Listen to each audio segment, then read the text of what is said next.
집값이 오르면 노후가 안전할까요? 많은 사람들이 그렇게 믿습니다. 하지만 눈을 감고 한번 상상해 보십시오.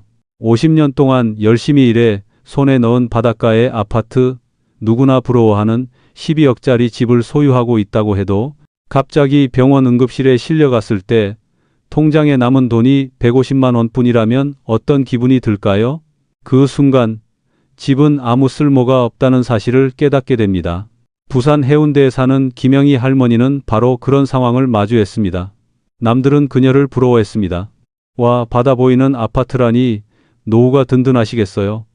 하지만 어느 날 심장이 쪼개지는 듯한 통증으로 쓰러진 뒤 의사가 건넨 말은 차갑고 단호했습니다.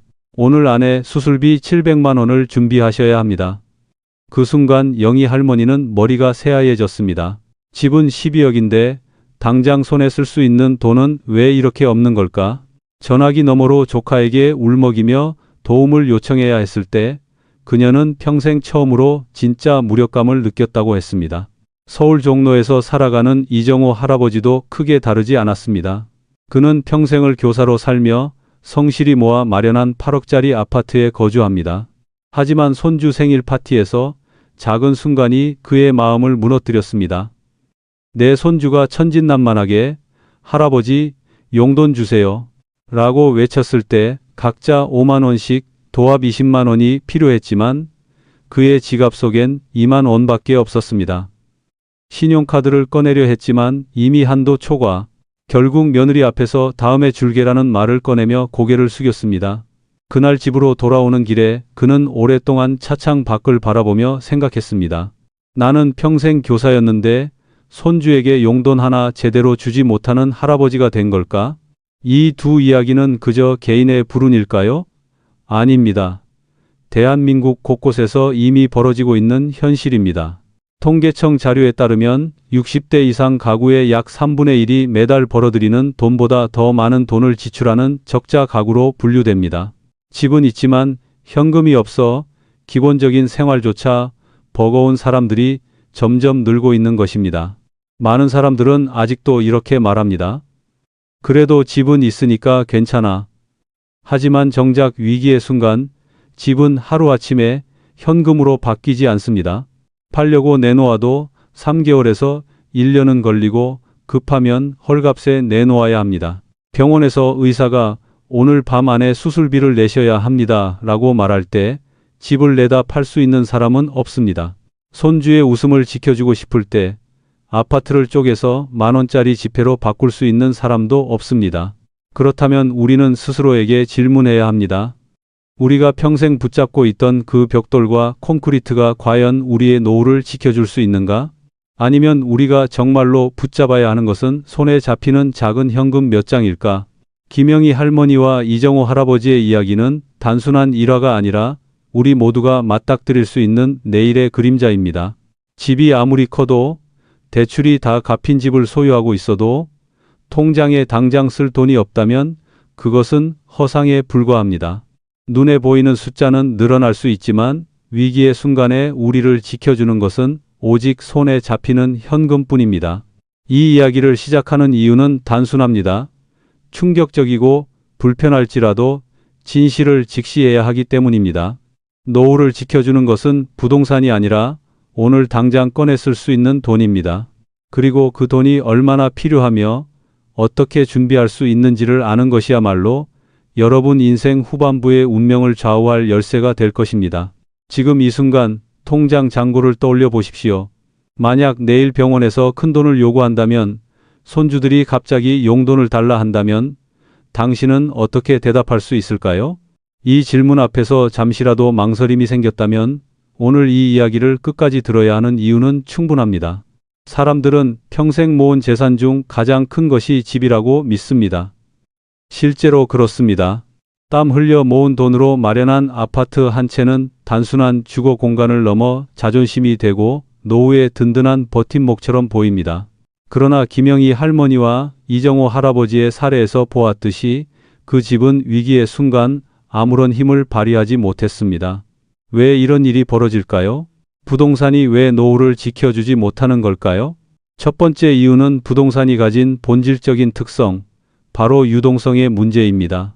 집은 크고 값비싸지만 그 가치를 현금으로 바꾸려면 시간이 필요합니다. 최소 몇 달, 길게는 1년 이상이 걸립니다. 급하게 팔려 하면 시세보다 훨씬 싸게 내놓아야 하고 그 과정에서 억울한 손실을 감수해야 합니다. 병원 응급실에서 오늘 밤 안에 수술비를 내셔야 합니다. 라는 말을 들을 때 집을 팔 수 있다고 대답할 수 있는 사람은 없습니다. 이처럼 당장 필요한 순간에 현금으로 바꿀 수 없는 자산은 노후의 안전망이 되지 못합니다. 두 번째 이유는 나이가 들수록 커지는 의료비의 압박입니다. 젊을 때는 한두 번 병원에 가는 일로 끝나지만 65세 이후부터는 상황이 완전히 달라집니다. 심장, 뇌혈관, 관절, 치아까지 몸 곳곳에서 신호가 오기 시작합니다.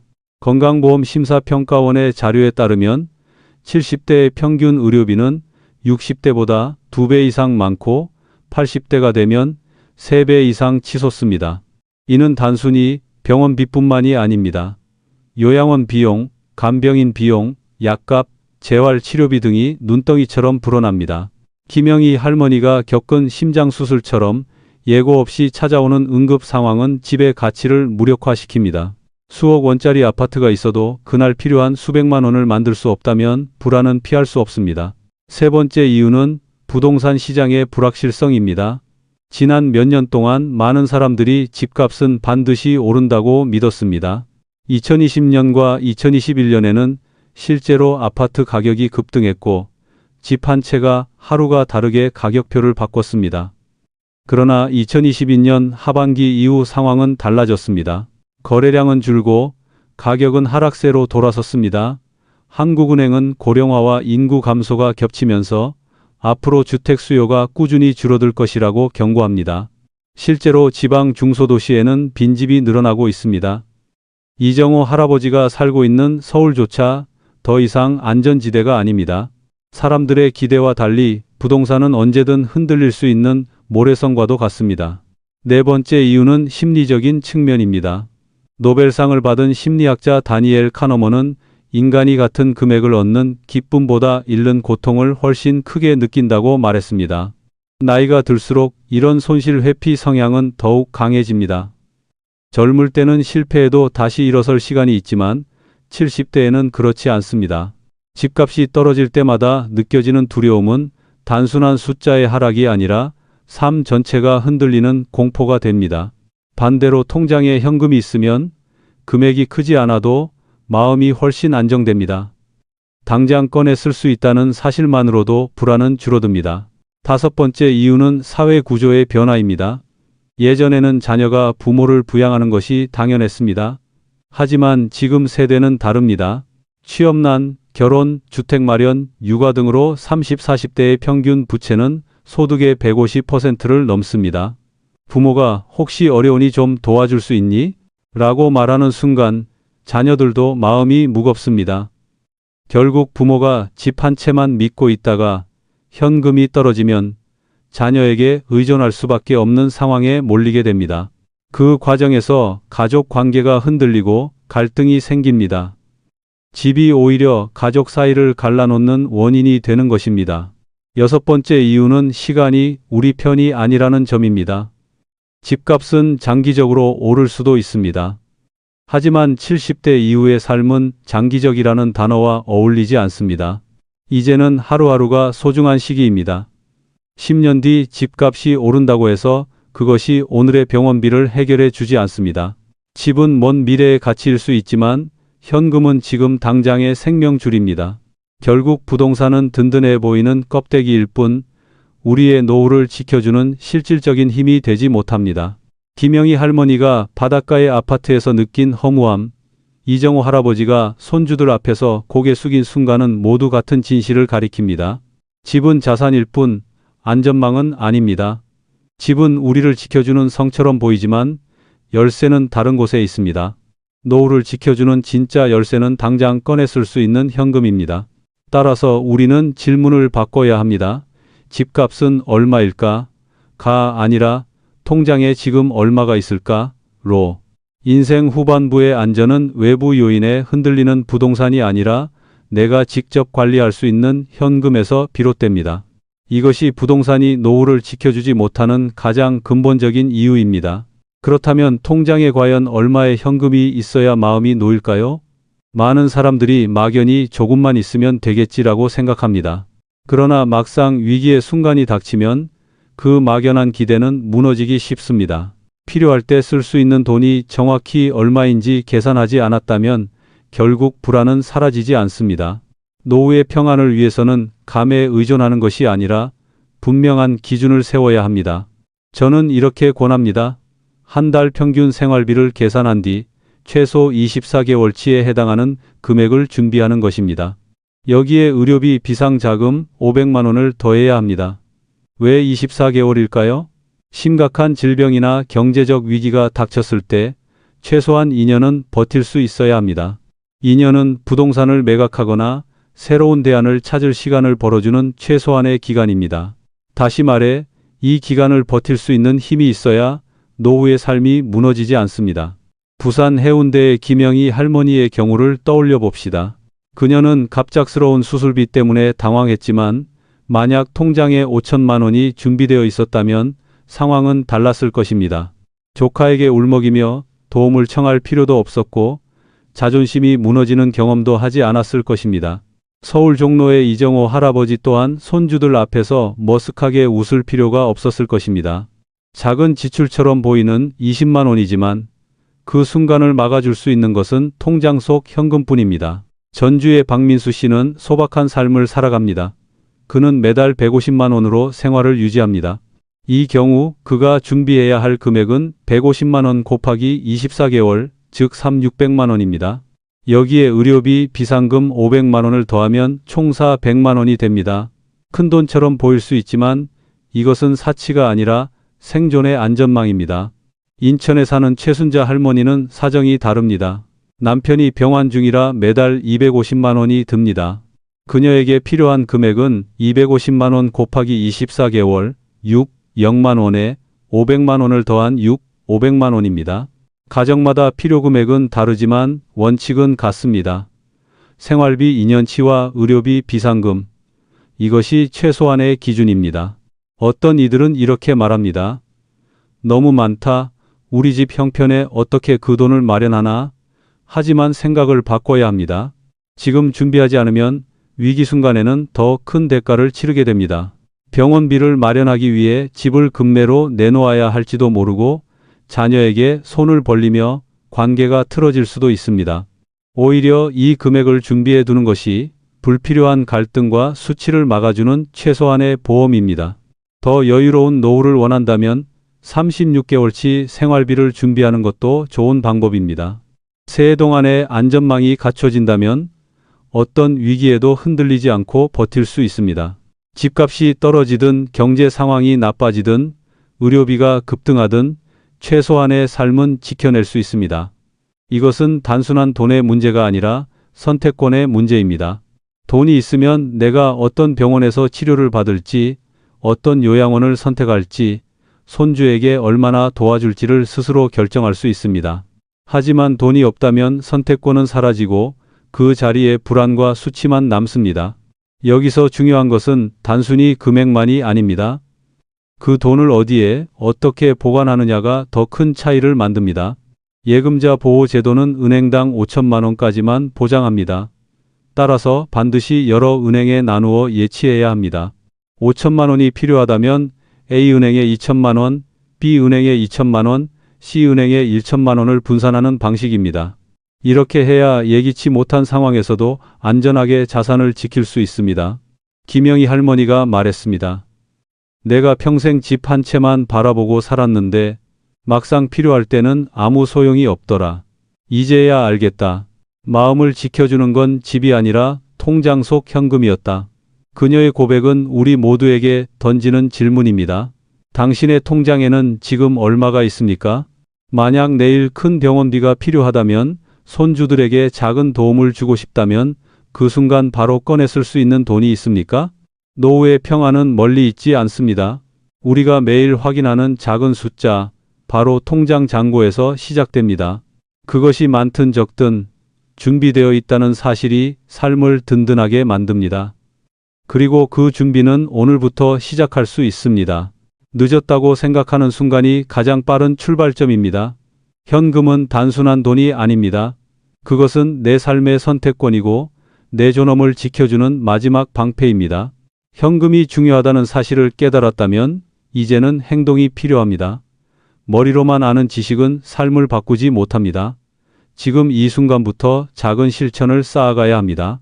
그래서 저는 일주일이라는 짧은 시간 안에 누구나 따라할 수 있는 계획을 제안합니다. 이름하여 7일 현금 유동성 플랜입니다. 단순히 돈을 모으는 방법이 아니라 불안한 마음을 안정으로 바꾸고 삶의 새로운 질서를 세우는 과정입니다.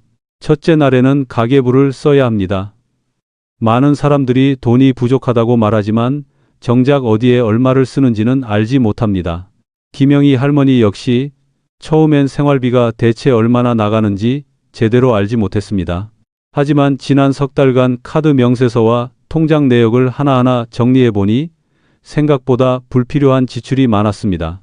식비, 관리비, 약값 외에도 소소한 간식과 택시비가 쌓여 매달 20만 원이 넘게 새어나가고 있었습니다.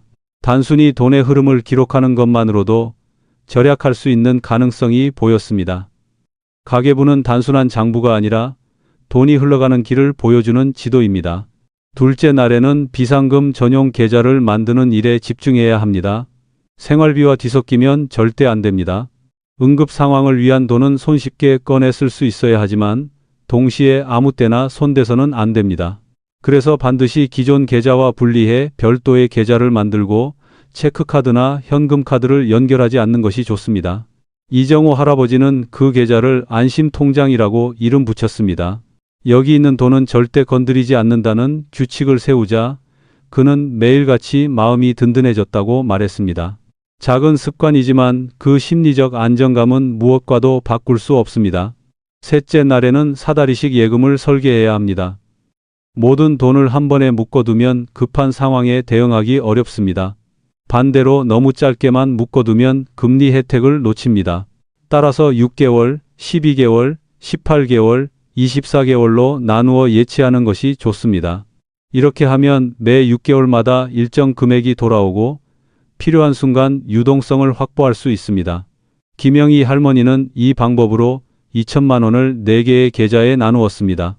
그 결과 그녀는 언제든 돈이 들어오는 흐름이 보이니까 이제는 병원비가 갑자기 필요해도 덜 두렵다고 말했습니다. 넷째 날에는 의료비 대비에 초점을 맞춰야 합니다. 나이가 들수록 가장 큰 부담은 역시 의료비입니다. 하지만 제도가 준비되어 있다는 사실을 아는 사람은 많지 않습니다. 건강보험 본인 부담 상한제를 확인하면 연간 최대 비용을 예측할 수 있고 재난적 의료비 지원 제도를 알아두면 실제 위기 상황에서 큰 도움이 됩니다. 최순자 할머니는 남편의 장기 치료 때문에 병원비로 매달 힘들어했지만 이 제도를 알게 된 후 상당 부분 지원을 받아 숨통이 트였습니다. 제도를 아느냐 모르느냐 그것만으로도 삶의 무게가 달라집니다. 다섯째 날에는 금융 사기를 막는 방어막을 세워야 합니다. 70대 이후 노년층이 보이스피싱의 가장 큰 피해자가 된 이유는 단순히 나이가 많아서가 아닙니다. 현금을 지켜내는 습관이 없기 때문입니다. 이정호 할아버지는 계좌를 3가지로 나누었습니다. 생활비 계좌, 비상금 계좌, 그리고 용돈 계좌, 그리고 모든 계좌에 이체 한도를 걸었습니다. 큰 금액은 24시간 대기 후 송금되도록 설정했습니다. 그 결과 그는 누군가 속여도 하루라는 시간 덕분에 마음을 다잡을 수 있다고 했습니다. 현금을 지키는 것은 단순한 기술이 아니라 자신을 지키는 방패입니다. 여섯째 날에는 불필요한 지출을 줄이는 작업을 해야 합니다. 매달 자동으로 빠져나가는 구독 서비스, 사용하지 않는 휴대전화 요금제, 겨울철 과도한 난방비, 작은 것들이 쌓여 큰 차이를 만듭니다. 박민수 씨는 OTT 구독을 2개 줄이고 휴대전화 요금제를 낮췄습니다. 그 결과 매달 8만 원이 절약되었습니다. 연간으로 따지면 거의 100만 원에 달하는 돈입니다. 그 돈은 곧 비상금 계좌로 들어갔습니다. 단순히 돈을 아끼는 것이 아니라 미래의 불안을 줄이는 가장 확실한 방법이 되었습니다. 마지막 7째 날에는 소득을 다양화하는 계획을 세워야 합니다. 노후에 새로운 일을 시작한다는 것은 두려울 수 있습니다. 하지만 그것은 돈만이 아니라 삶의 의미를 되찾는 길이기도 합니다. 최순자 할머니는 작은 취미였던 바느질을 살려 동네 복지관에서 수강생들을 가르치기 시작했습니다. 시간당 3만 원 정도를 받지만 돈보다 더 큰 것은 매일 아침 설렘이 생겼다는 사실입니다. 박민수 씨는 집에 남는 방을 단기 임대로 내주어 매달 40만 원의 추가 소득을 얻었습니다. 이정호 할아버지는 온라인 중고거래를 통해 필요 없는 물건을 팔아 작은 용돈을 마련했습니다. 이렇게 얻은 수입은 다시 안심통장으로 들어가 삶의 안전망을 더욱 튼튼하게 만들었습니다. 7일 현금 유동성 플랜은 단순히 돈을 모으는 방법이 아닙니다. 불안한 마음을 안심으로 바꾸는 여정이고 가족과의 관계를 지키는 울타리이며 나 자신을 존중하는 선언입니다. 김영희 할머니는 이 플랜을 실천한 뒤 이렇게 말했습니다. 나는 여전히 바닷가 아파트에 살고 있지만 이제는 집이 아니라 내 통장이 나를 지켜준다는 걸 알게 되었어. 그 고백은 우리 모두에게 같은 메시지를 던집니다. 준비되지 않은 노후는 언제든 흔들릴 수 있지만 단 7일의 실천이 평생을 바꿀 수 있습니다. 노후 준비는 먼 훗날의 이야기가 아닙니다. 내일도 아니고 언젠가 여유가 생기면 하는 것도 아닙니다. 바로 지금 오늘부터 시작해야 하는 일입니다. 많은 사람들이 이미 늦은 게 아닐까라는 생각에 주저합니다. 그러나 가장 늦었다고 생각하는 순간이 사실은 가장 빠른 출발점입니다. 김영희 할머니와 이정호 할아버지 그리고 박민수 씨와 최순자 할머니가 보여주듯 준비되지 않은 노후는 하루아침에 삶을 뒤흔듭니다. 반대로 작은 준비라도 지금 시작하면 그 순간부터 삶은 달라집니다. 지금 우리가 해야 할 일은 거창하지 않습니다. 먼저 통장을 열어 잔고를 확인하는 것입니다. 그 숫자가 내 생활비 몇 개월분을 감당할 수 있는지 냉정하게 바라보아야 합니다. 만약 3달도 채 버티지 못할 금액이라면 지금 이 순간이 변화를 시작할 때입니다. 김영희 할머니는 처음 통장을 확인했을 때 충격을 받았다고 했습니다. 매달 조금씩 흘러나가 결국 150만 원밖에 남지 않았던 잔액. 하지만 바로 그 깨달음이 그녀를 변화시켰습니다. 숫자를 직시하는 순간 삶의 방향이 달라집니다. 그 다음은 응급 상황에만 쓸 수 있는 비상금 전용 계좌를 만드는 일입니다. 이 계좌는 단순히 돈을 모아두는 공간이 아닙니다. 위기 상황에서 당당하게 선택할 수 있는 권리를 보장하는 작은 요새입니다. 이정호 할아버지는 이 계좌를 만들고 난 후 내가 누군가에게 손을 벌리지 않아도 된다는 확신이 생겼다고 말했습니다. 통장 속 숫자가 주는 평안은 단순한 금전적 안정이 아니라 내 존엄을 지켜주는 울타리입니다. 이제는 불필요한 지출을 줄여야 합니다. 많은 사람들이 나는 절약할 데가 없어라고 말합니다. 하지만 지출 내역을 하나씩 들여다보면 반드시 줄일 수 있는 부분이 드러납니다.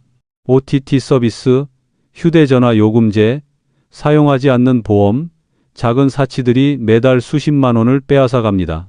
박민수 씨는 이런 지출을 정리한 후 매달 10만 원을 남겼습니다. 그 돈이 쌓여 지금은 비상금 계좌의 든든한 씨앗이 되었습니다. 절약은 단순히 돈을 아끼는 것이 아니라 불안을 줄이고 미래를 지키는 또 다른 이름입니다. 노후 준비에서 가장 중요한 것은 선택권입니다. 돈이 없으면 어떤 병원에서 치료를 받을지, 어떤 요양원을 갈지, 손주에게 도움을 줄지 여부를 스스로 결정할 수 없습니다. 하지만 현금이 있으면 선택지가 생깁니다. 선택은 곧 존엄이고 자유입니다. 최순자 할머니는 남편의 치료비 때문에 힘들었지만 미리 준비한 현금 덕분에 더 나은 병원을 선택할 수 있었습니다. 돈이 있어서가 아니라 내가 선택할 수 있어서 행복했다는 그녀의 말은 우리 모두가 기억해야 할 교훈입니다. 또 하나 중요한 것은 마음의 평안입니다. 집값은 오르락내리락하고 주식은 하루에도 수십 번 요동칩니다. 그러나 통장에 일정 금액이 준비되어 있으면 매일 아침 숫자를 확인하는 것만으로도 안정감을 느낄 수 있습니다. 그 안정감이야말로 건강한 노후를 살아가는데 가장 큰 자산입니다. 불안한 마음은 병을 불러오고 관계를 흔들지만 평안한 마음은 삶을 단단하게 지탱합니다. 우리는 이제 분명히 알아야 합니다. 노후의 안전은 자산 총액이 아니라 당장 쓸 수 있는 돈이 결정합니다. 김영희 할머니가 바닷가 아파트에 살고 있어도 불안했던 이유, 이정호 할아버지가 손주 앞에서 머쓱했던 이유는 바로 이 사실을 몰랐기 때문입니다. 그러나 늦지 않았습니다. 지금이라도 준비하면 됩니다. 통장을 열어 확인하고 비상금 계좌를 만들고 불필요한 지출을 줄이는 것. 이 세 가지만 시작해도 삶은 달라집니다. 70대라고 해서 포기할 필요는 없습니다. 오히려 지금이 가장 빠른 때입니다. 매일 조금씩 실천하면 어느 날 불안 대신 평안이 자리 잡을 것입니다. 집은 숫자지만 평안은 오늘 꺼낼 수 있는 현금에서 시작됩니다. 여러분의 남은 인생이 돈 때문에 흔들리지 않고 선택권과 존엄을 끝까지 지킬 수 있기를 바랍니다. 지금 시작하십시오. 그것이 평안의 열쇠입니다. 부산 해운대의 김영희 할머니는 평생을 바쳐 모은 돈으로 바닷가가 보이는 아파트를 마련했습니다. 겉으로 보기엔 모두가 부러워할 만큼 안정된 노후처럼 보였습니다.